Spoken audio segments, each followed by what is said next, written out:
Hi everybody and welcome. This is Overit's Pest Control Marketing Trends webinar that you signed up for. We're happy to have you here. I'm Sean Fitzpatrick, Chief Marketing Officer at Overit, and I'll be the MC today and carrying you through the conversation, hopefully in a tight half hour.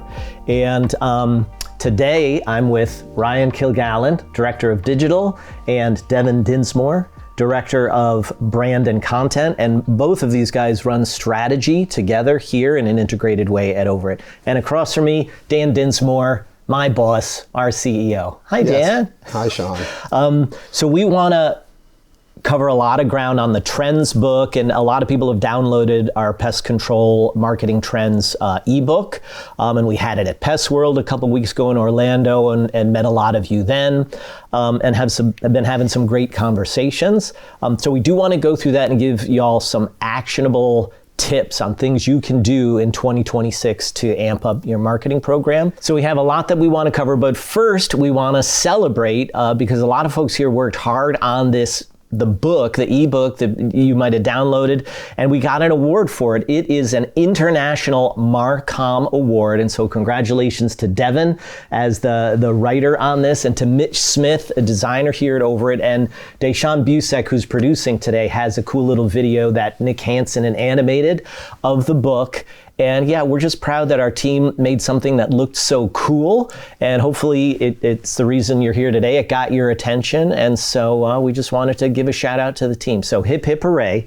And so moving on from that, we wanted to have this conversation not just going through the points of the book. While we're going to do that, I wanted to create some context about where the pest control industry is going and why we made this book in the first place. So we want to talk a little bit about the future of pest control marketing so we can see where we're going with these trends. And we also are going to talk about why we've done this for 4 years and why this year is different. So the first thing, to paint a picture, and we were talking about this, what's it going to look like to be a customer of a pest control company in 3 years or 5 years? And it's probably going to look pretty different, right? And we're dealing across all the verticals that we serve here at Overit, where people are looking to attract customers in new ways because of all the AI tools that people are using, the customers are using, and people are looking to provide customer service in new ways because of these tools. But if you imagine in 5 years, if you have a potential customer who sees mice in their basement, and they don't go on the internet, they ask their AI agent to find a pest control company for them. And that agent goes out there and finds the most appropriate company and probably interacts with your AI tools in order to see if you provide the right services, if you have an appointment available. And the whole thing is negotiated between these agents that are working for us. But behind that still is great customer service. So I just wanted to paint that picture. But Dan, I know you're worried a lot about and talk a lot about where pest control marketing is going to get there. So how does that picture sound? Is that right to you? Yeah, it sounds fairly accurate. I think there's a lot of predictive analysis that we're going to be able to encompass all from a service perspective, but also from a sales and marketing perspective. Yeah. And, what we're seeing take place pretty rapidly is improvements in operations when it comes to sales and marketing.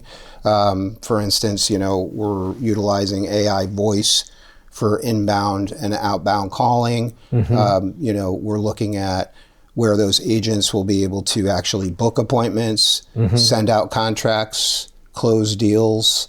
We're looking at predictive analysis for internally within service, mm-hmm. where there's predictive analysis of a home. You're looking at things such as really one-to-one communication, where it's getting more segmented, and you're able to deliver very personalized messages almost proactively to your clients. So like automation, mm-hmm. and your email, text. Okay, and so Devin, you wrote the book, and this is the 4th year, and this year it feels a little denser, a little bit bigger. What's different now that made this book different than the past few years? So I think we've been, even preceding my time here, about 20 years in the pest control industry. I'd say over the past 5 to 6 years, we've started kind of approaching things from a little bit of a different perspective, a lot more data driven, collecting a lot more information. I think with each year that I've kind of been working on these accounts, right, we've started to get a little bit more insight and information on the industry, via discussions with clients, via our kind of engagements at conferences, via our conversations with prospects, and via our own experience with like advertising, content creation, all of those different kind of pieces. And I think why this is a little bit different is that this is like 5 to 6 years in the making, right? We've kind of been able to collect all this information and this expertise. And I think this report, more than the prior reports, is really reflecting some of our own data and some of our own insights in a way that maybe it wasn't to the degree that it is right now in the past. We've built a case, as it were, and the data that went into these trends came from active accounts for pest control companies of numerous sizes. Yeah. Yes. Yeah. Some of it was there. Some of that was research into kind of industry, data as well. Yeah. Awesome. Cool. Well, with that, we're going to hop into it and get to the trends. And the first one, maybe the funnest one, but they're all important, is a brand is not optional anymore. So this is speaking about, and I was thinking about this because, I grew up in upstate New York, and I still remember, I don't know if anybody's from upstate watching, but the Roto-Rooter theme song. And this is played in the 70s and the 80s when I was a kid, and it still is living rent-free in my head. And to me, that is branding for a service business, where people think of you away from that moment of decision, or just as soon as they encounter an issue, your brand comes up. So I guess that's what it's all about. So I guess, Devin, talk about it a little bit. Its brand is not optional. Yeah, so I think there's kind of like two pieces to this, and I think Ryan will kind of touch a little bit more on some of the first point that I'm going to discuss. I think you're really looking at cost and relevance, right? Google platforms, other kind of advertising platforms, especially over the last 5, 6, 7 years, have increasingly gotten more expensive and more competitive pretty much year over year. So when you're thinking about your LSA ads, when you're thinking about your search ads, right, some of these spaces where people try to generate leads from that are non-brand specific, right, those spaces have gotten more and more expensive, and it doesn't seem like they're going to decrease in cost anytime soon, right? So that's almost kind of like space that you can rent, right, via paid advertising. When we think about brand, right, brand is something that there's usually an initial investment and kind of a consistent investment over time, but it is something that you ultimately own, and something you can kind of control the costs on in a way that you can't as much with some of these sort of third-party platforms that really lock in your lead at a certain kind of cost.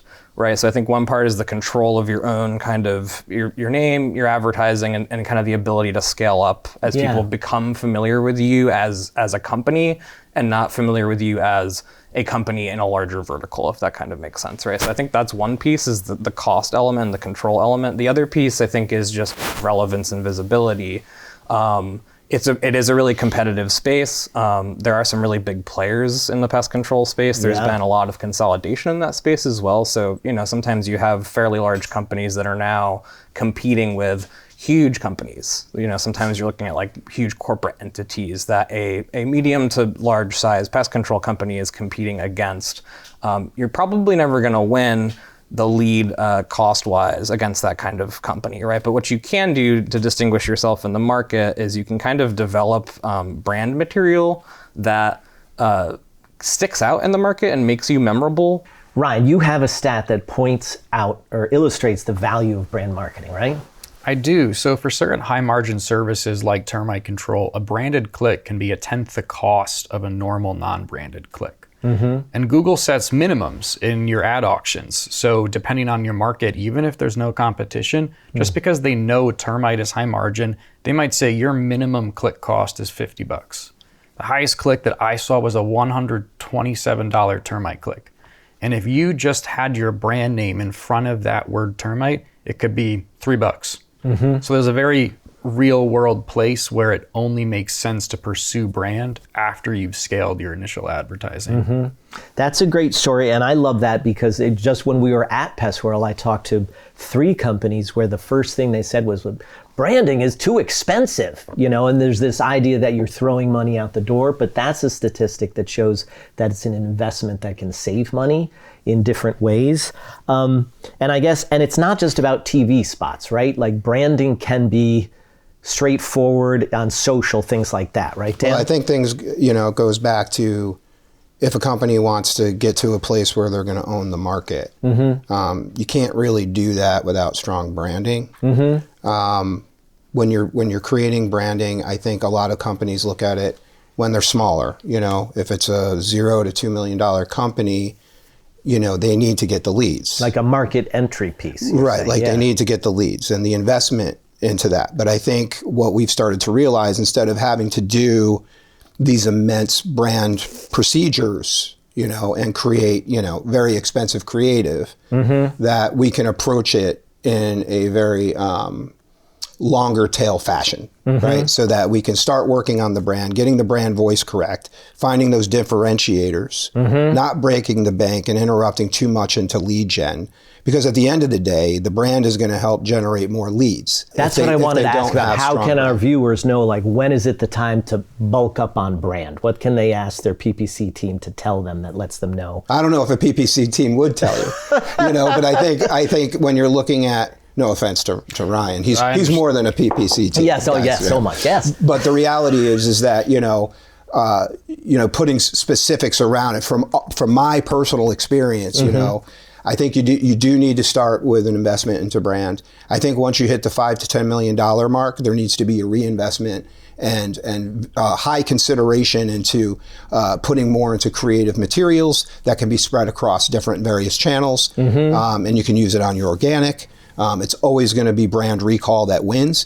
And then when companies typically hit, the $10 to $20 million mark, that's really when they need to start diverting more funds into branding in order to have that real growth, because they have to own the markets to some level, even when we're competing against, larger corporate entities. Okay, cool. I want to go on, so I'm just going to summarize. I think everybody's hearing we value it, and it's something to look at around time of market entry. Don't wait, but it can be more affordable than you think in terms of doing it on social. It doesn't have to be a Super Bowl spot.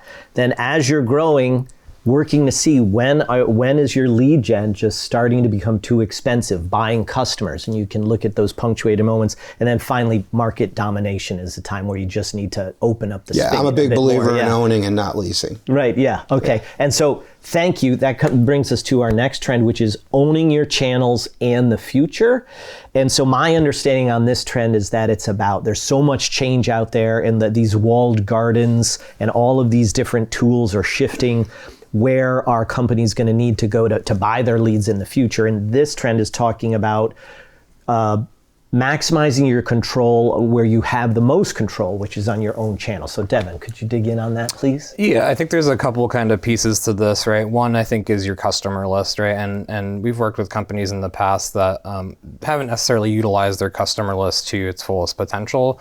I think sometimes it's viewed as secondary to new lead acquisition in that kind of LSA, Google search space, right? But yeah. If you have a customer list that you've been collecting for years and years, creating touch points with those customers is really important because you own that list. That's something that you've compiled over time, and you can directly communicate with them, whether it's via email, SMS, even kind of retargeting advertising, right? But I think the other piece, right, is your website, right? So you only really in the online space own your website. When you look at something like your Google business profile, even when you look at your organic listings in a Google search result, right? You don't ultimately own that. One, it's being competed against by other pest control companies.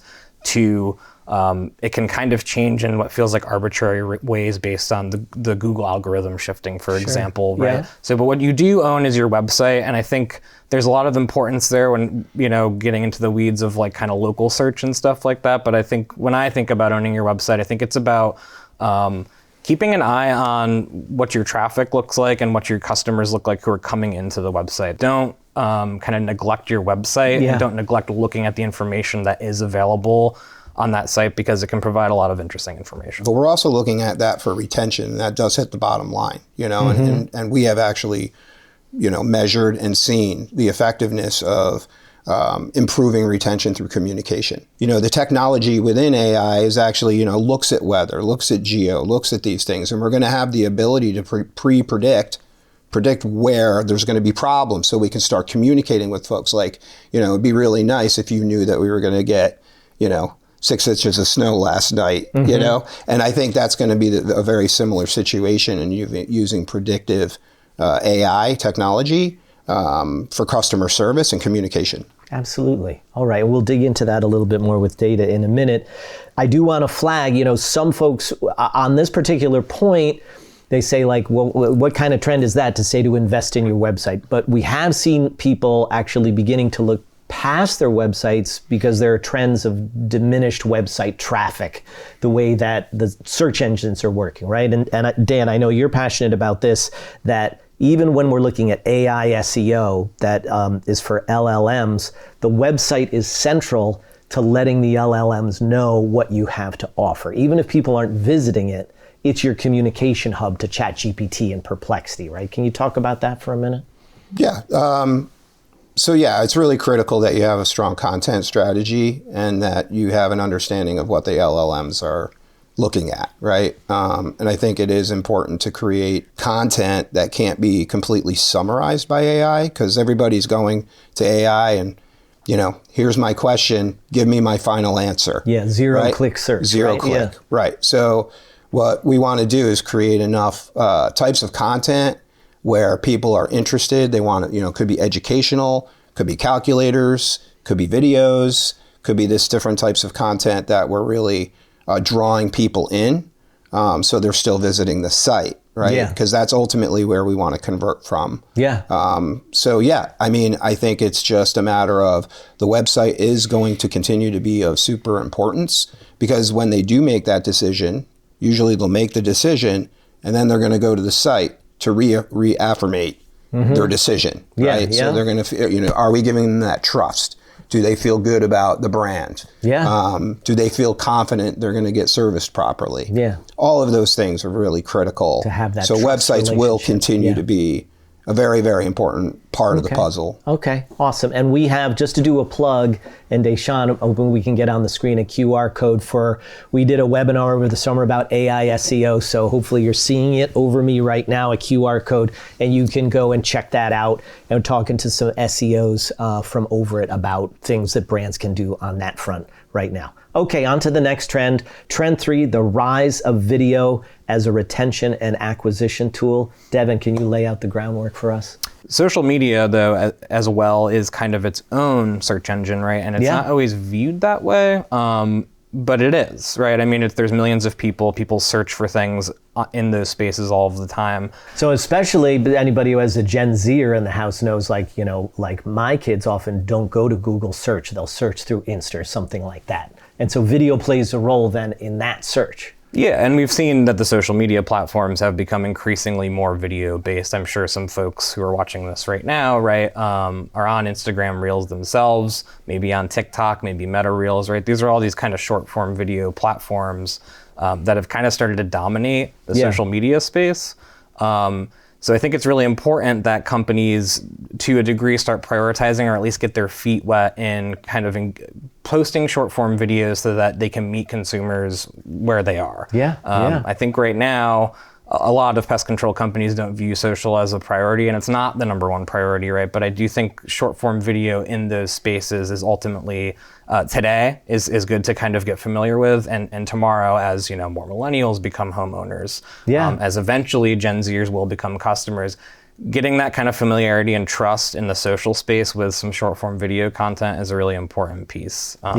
And I think leveraging content in general, right? Like video is just a great use of leveraging content. And it's also that type of content that I was talking about that, you know, can't be summarized by AI. At the end of the day, pest control, it's a service industry. It's people helping people, and video is a chance to show the personality of your company. Yeah, big believers. Ryan, so, you know, on the video, I know a lot of people, and Dan just mentioned this, people say like, organic social, you just put it out there and it's lost. But I know that you use boosting of organic in your paid programs. Can you talk about that? Because it extends the value of the video and gets brand play and leads, right? Yeah, so for efficiency, it makes a lot of sense to really take your organic content and think of it as part of your paid strategy. Not as two totally separate streams, they can be, but especially when budget is a consideration, to take something that really customers think of as a given. You know, if you think about a restaurant, you you have to do social. Even if no one was to go, no one followed you, like if someone does visit, they expect it in the same way that they expect it from any industry they interact with now. So taking that content, making sure it's good and engaging just as an organic side, but then boosting it to specific areas really gets you a lot of bang for your buck. Okay, the next trend for smarter digital ad spend starts with audience precision. I guess I'm going to start out with you, Ryan, on this, because I know you have a lot to say about how you reach the audiences you want to reach for clients. Yeah, so I'll pull up a very cool demonstration in a minute, but something that we've had to grapple with is when we have very high lead gen businesses that are reluctant to push a lot of money into brand, to do these huge brand campaigns. How do we still get them seen in the areas that matter and make it most efficient? And we came up with true data-driven targeting. So I'll pull my laptop open. I will show you what that means. So what you should be seeing right now is an example from San Antonio. And it's a place that I've never been, but that I can learn a lot about in terms of placing the media very quickly. So what you're seeing is this big polygon that I just drew around the area. And I said, let's look at a heat map of every pest control company's GBPs. I want to understand where the highlights are, these little red guys, and then see where the less competitive areas are. You can immediately notice some interesting trends. Unsurprisingly, there's a lot along major routes and thoroughfares going in and out of the city. But you can really see the competitive gaps as well. You can also see where there is, where there's competitive gaps. But what this goes crazy is where we layer on data that we can get. Data of every kind you can purchase and you have access to at your fingertips. So we can do things like, let's actually pull in data about where there was pest control services, termites specifically, in the past 12 months. Where is the most likely areas that were, 4x times the national average? Let's take areas in San Antonio that are above median population, that have a positive growth rate for the next 5 years, that have a higher than exclude the lower income brackets. And we end up with a very neat map now with these big blue squares that are saying these are all the zip codes that hit your criteria. And you see these little heat maps where we can see pest control, little hot spots where there's tons of companies. And we arrive at an area where we go, well, if we wanted a really targeted termite campaign, these blue zip codes are where we want to go. And we can go one layer further. We can even pull data-driven personas, it's called tapestry modeling, for these areas. And so for everything, all of our criteria, we managed to get it down from the whole population to 922 people. And that's a very, very targetable amount of people when we think about brand. So on one hand, if we wanted to do something like social, we might open up that targeting.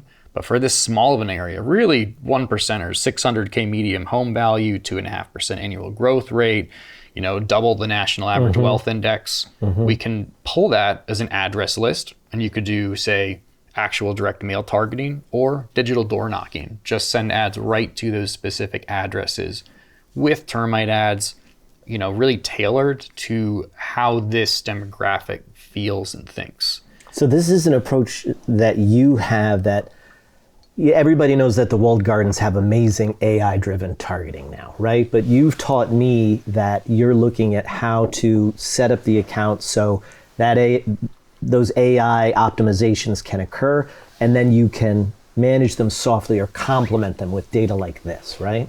Exactly. We're in a terrible world where you have every targeting parameter at your fingertips, but that still doesn't tell you where to actually target. And that's what this does. Got it. Okay. Thank you, Ryan. And Devin, there's a piece of this as far as the audience precision that goes into the creative side as well. So I know that you and Ryan have worked together. Once those neighborhoods are isolated, then there's a creative play around the specific problem or around the specific sorts of people there. Can you speak to that for a moment? Yeah, so I think, once we have this sort of audience profile that Ryan's team can provide to us, it gives us an opportunity to kind of look at one, the type of service. So let's say in this instance, it's a termite service. So obviously we want to be speaking to termite service. But what we also have is all this demographic information about the individuals who might purchase the product, which means we can kind of look at the brand and we can fit messages in that can resonate with that particular audience. Beautiful.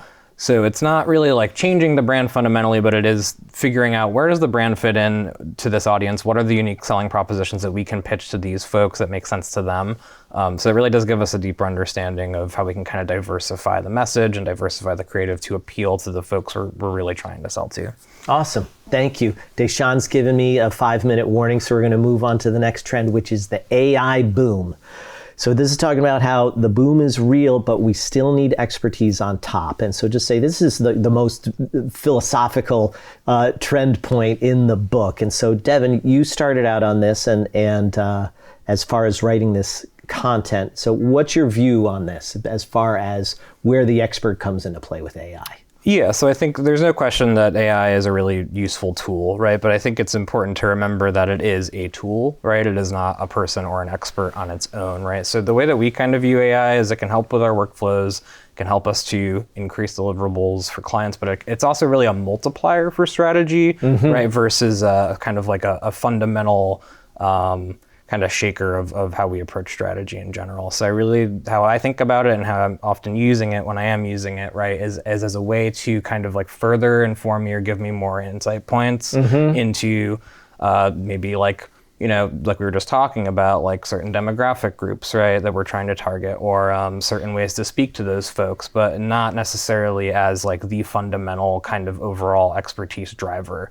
And Dan, you've talked about, there are issues with AI now in terms of slop, right? To watch out for where, we want to maximize how we're using the tool, but it can actually undermine our case if there's slop. So could you talk about what are the issues with AI where even as you drive Overit to lead with AI, you're also saying, hey team, let's watch out for these traps? Well, yeah, I mean, our job is to, help companies grow, right? So when you're looking at, some of the downfalls that we've seen with AI to date, it's a lot with content. AI it gives a lot of the same answers out. To everybody. So, we have seen a lot of instances of a lot of duplicate content, which is not a good thing. And also very bland. It can get quite bland. If you want to be bleeding edge, there could be some risk there. So there's just risk management. Yeah, and you just, you kind of see a repetitive nature where if you have, your branding is strong and you have a differentiator, you want to leverage that differentiator. My take on LLMs is I think of them as the average of all human knowledge. They're not omniscient. They're just right down the middle. And they're designed to output on purpose very consistent answers. It's something that all the major companies have worked on is they want, if you say, make a blog post about termites, ideally, if you put that in 5 times, you get the same response. So if someone puts in the same or very similar prompt, they will get the same thing as you. And so if we think about this average concept, that's what you want for an agentic CSR, right? You want them to be the average of the best CSR. But if you're thinking about content in a blog post, you need taste, you need imagination, and that's where the human touch makes you different from the other person with the same prompt. There it is on the AI. Got to go to Trend 6, test the message, then trust the data. So this is good old-fashioned testing against the control product. So Devin, take it away. Well, what does this one mean? Yeah, so I think as Meta and some of these other social media platforms have improved their advertising packages, something pretty interesting has started to happen in those spaces 10, 15 years ago, 20 years ago, right? I think, a traditional marketing agency might recommend something like a focus group.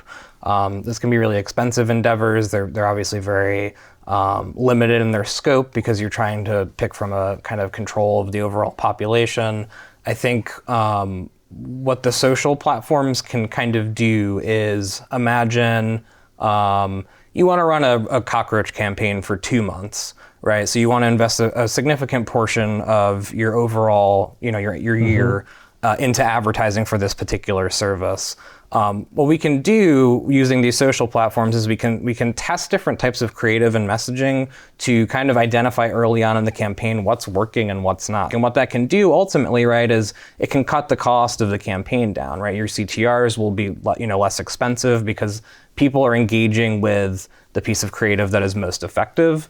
And we've kind of been doing this a little bit more in the past couple of years, and we think it's a really valuable way to be both like cost conscious, but also message intelligent. efficient. And I just want to piggyback on that. You know, we've had multiple instances. We're producing a Super Bowl spot right now, right? So there's a heavy investment that's going into that. And, you know, people don't like to take risks when they're spending a lot of money, right? So it is, you can create messaging, see how it performs, see who it's attracting, refine that, see how it performs, see who it's attracting. So when you get to that space where you are creating a television commercial or a billboard, that it isn't a guess, that you know it's going to work. In my mind, once brand moves out of the digital space and into physical, real stuff, it gets expensive. If I think about a truck wrap, that can be, you know, $1,000 to $3,000 a vehicle. And what we can do is say, well, we're not just going to pick a random headline and put it on. We can, for months, run paid social ads with different headlines. We can see which headline specifically gets the most engagement, and we say, that's what goes on the side of your truck wrap. You can be confident that that $3K, well spent. Got it. Awesome. So micro testing on social. So that's the last trend. Test the message. Folks, I hope that people are putting their questions in on chat, by the way, and we're going to be answering questions in a minute. So make sure you get them in there, and we hope there are questions, and Brendan is tracking that now. We're going to be talking through them. But I want to ask everybody here. So you guys, if you owned a pest control company who's worth $5 million in revenues right now, that's the business level you're doing, and you want to get it to $10 million in revenues as quickly as possible, what's the number one innovation that you would deploy in 2026 to get there? Ryan, what do you got? Basic business process. Because I would say the most common issue that we run into is people come in and they say, I want tons more leads. I want more leads. I'm hungry. I can handle it. And maybe they have a single sales rep that's good that leaves. Maybe they decide we're going to double our ad budget, and suddenly they get an extra 20 calls a day. And the service drops, the close rates drops, the cost of acquisition goes up. And we get into a situation where we find out they really can't scale.